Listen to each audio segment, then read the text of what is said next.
Before the end of this video, we create a cuttable opal gemstone. So stay tuned.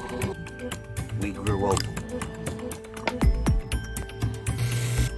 Today we're growing synthetic opal, lab-grown opal, and if you're not sure what opal is, opals are a type of gemstone known for their striking play of color, which means they display vibrant flashes of different colors when viewed from different angles. This unique optical phenomenon sets opals apart from other gemstones. The play of color in opals is caused by the way silica spheres are arranged in the gemstone structure. When light enters the opal, it diffracts and creates the colorful patterns we see. Opals are found in various parts of the world, including Australia, Ethiopia, Mexico, and Brazil. Australia is particularly famous for its opal mines, producing some of the most beautiful opals in the world. Opals are often polished to reveal their full spectrum of colors. Opals have been treasured for centuries for their beauty and mystique. They're often used in jewelry, from rings and earrings to necklaces and bracelets. Folks, there can be some dangerous chemicals involved with growing opal, and if you don't have all the safety gear and an exhaust hood, I wouldn't recommend trying this at home. Let's get into it. Let's grow some opal! We will be creating green silica nanoparticles today, and our first ingredient is 3 milliliters of pH balanced distilled water. And we're going to add that to our round bottom flask. The second ingredient we'll be adding is our solvent, and that's 95% ethanol, 190 proof. We'll be adding that to our round bottom flask, and we'll be adding 50 milliliters. And to create red nanoparticles, you'd add 46 milliliters. And to create blue, you'd add 60 milliliters. And we're adding all our ingredients to a 500 milliliter round bottom flask. And the third ingredient we'll be adding is our catalyst. Ammonium hydroxide, 28 to 30% solution, ACS grade, and we're going to be adding 8 milliliters to the flask. And to heat our solution up today, we're using our Lab LED digital hot plate and magnetic stir. So let's get our hot plate on and get this stirred up. And we've added in a PTFE magnetic stirring bar. Before we add our fourth ingredient, we want to heat this up to 60 Celsius or 140 degrees Fahrenheit. And our next ingredient is tetraethyl orthosilicate, also known as TEOS. And we're going to be adding 6 milliliters to our solution. And this is a chemical that you do not want to breathe in, so make sure you're using all your safety gear. And once we add the TEOS, you'll notice an increasing opalescence to the solution that we've created. And it can take 1 to 5 minutes to notice the change. And we're going to cook this for about 2 hours. And we're giving it a vigorous stir, and it's stirring about 1400 RPMs. The hot plate that we're using has a built-in thermometer. So I'm measuring the heat on the water that's surrounding the round bottom flask.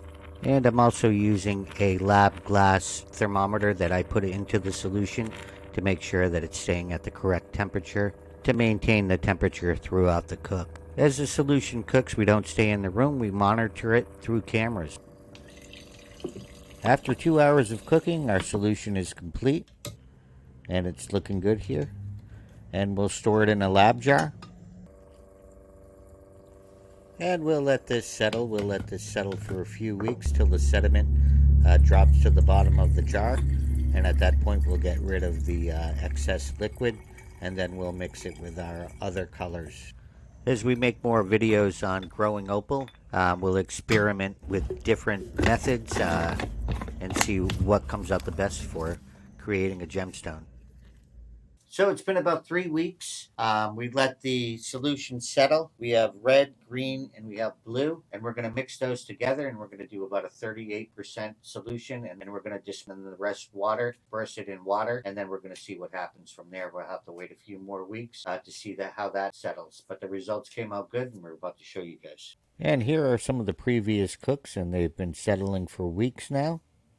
And here are some of our red nanoparticles. These came out absolutely beautiful. Look at those. Here are the green nanoparticles in a petri dish. And then you can see the blue at the bottom, the red, the blue, the green. And the red seems to be the brightest of them all. And now let's get to the fun part. And here's some of the sediment settling to the bottom. You can see the opalescence, and you can see they grow in these long striations. Even though these are separate colors that we grew, or they're separate sized nanoparticles, they still seem to show every color when they settle to the bottom of the jars. You can see it's red, blue, green.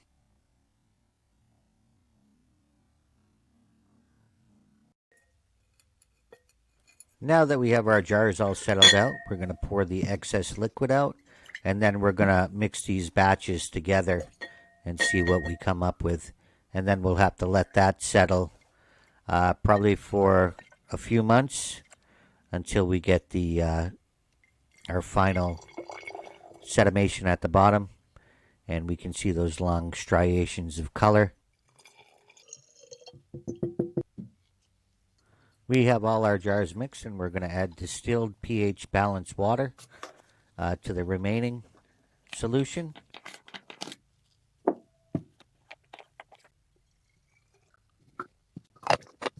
After adding them all together, you want to give it a nice vigorous shake.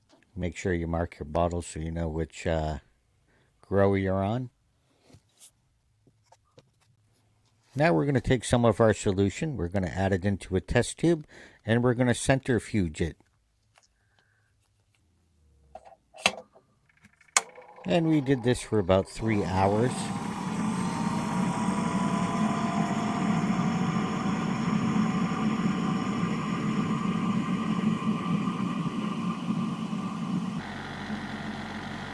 After 3 hours, we're going to remove the tube and see what it looks like.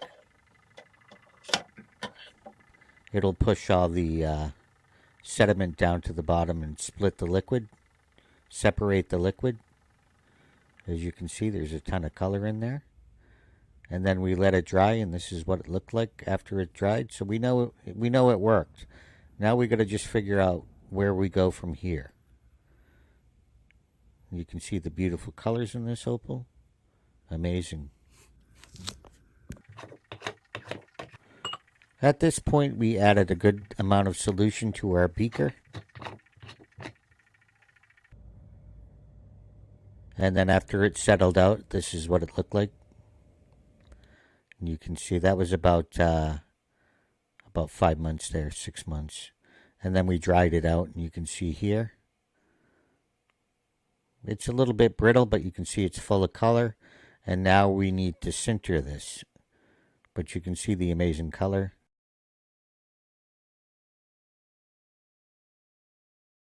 Some beautiful reds and greens. And you can still see the striations on the side. They're not as prevalent. Then we added more into another beaker, and we used lamp black carbon to turn the solution black, and we're going to let that settle out, and this is going to be for a future video.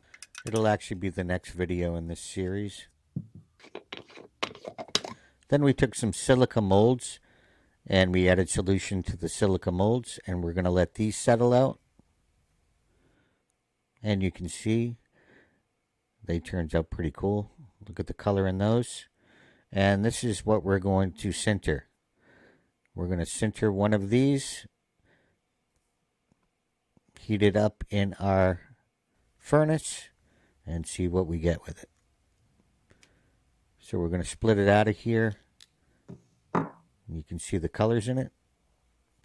It's pretty good and solid. This settled for probably about 4 weeks, 5 weeks. And it was exposed to air, so it dried fast. So now we place our silica in a polytetrafluoroethylene cylinder. And this can withstand very high temperatures.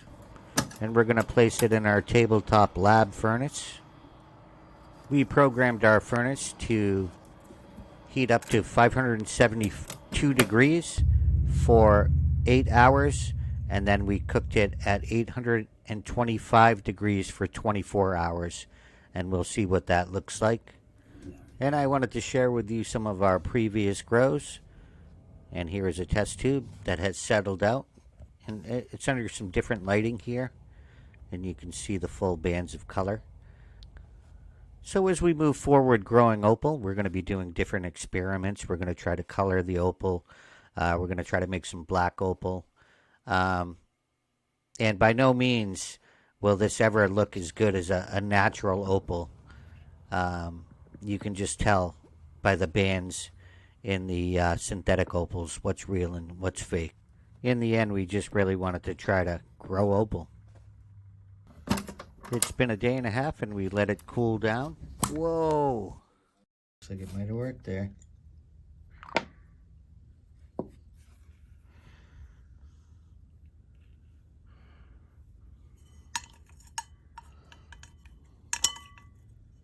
Look at that. Whoa.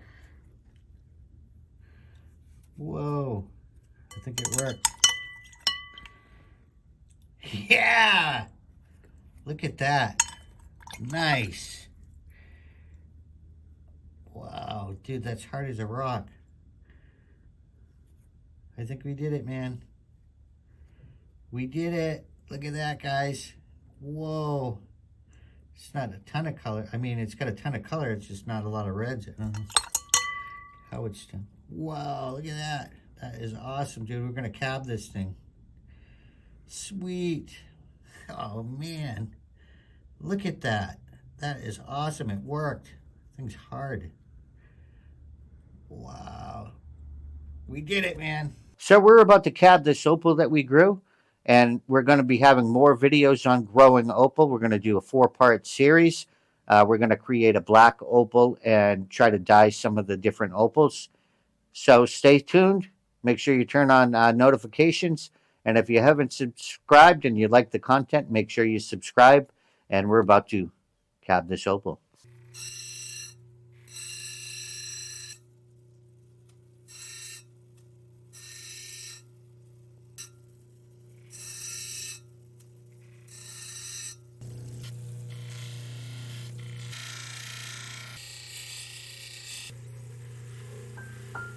When faced with doubt, remember that every great achievement started with a simple act of courage.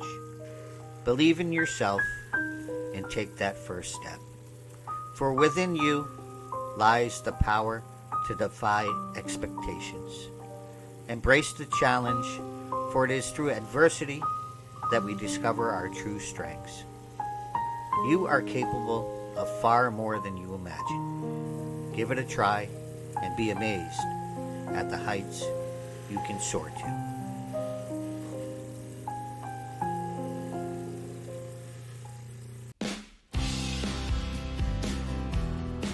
Well, everyone, here is the completed opal.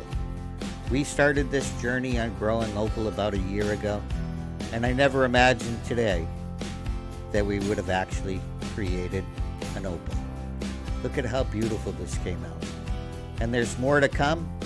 We're going to be putting out videos on growing opal and our adventures on it and trying different methods. So thanks everybody for coming to watch. Make sure you give us a thumbs up if you liked the video and leave a comment in the comment section so you can be entered in to winning a beautiful opal that we'll be giving away in our next live. Thanks for coming, everyone.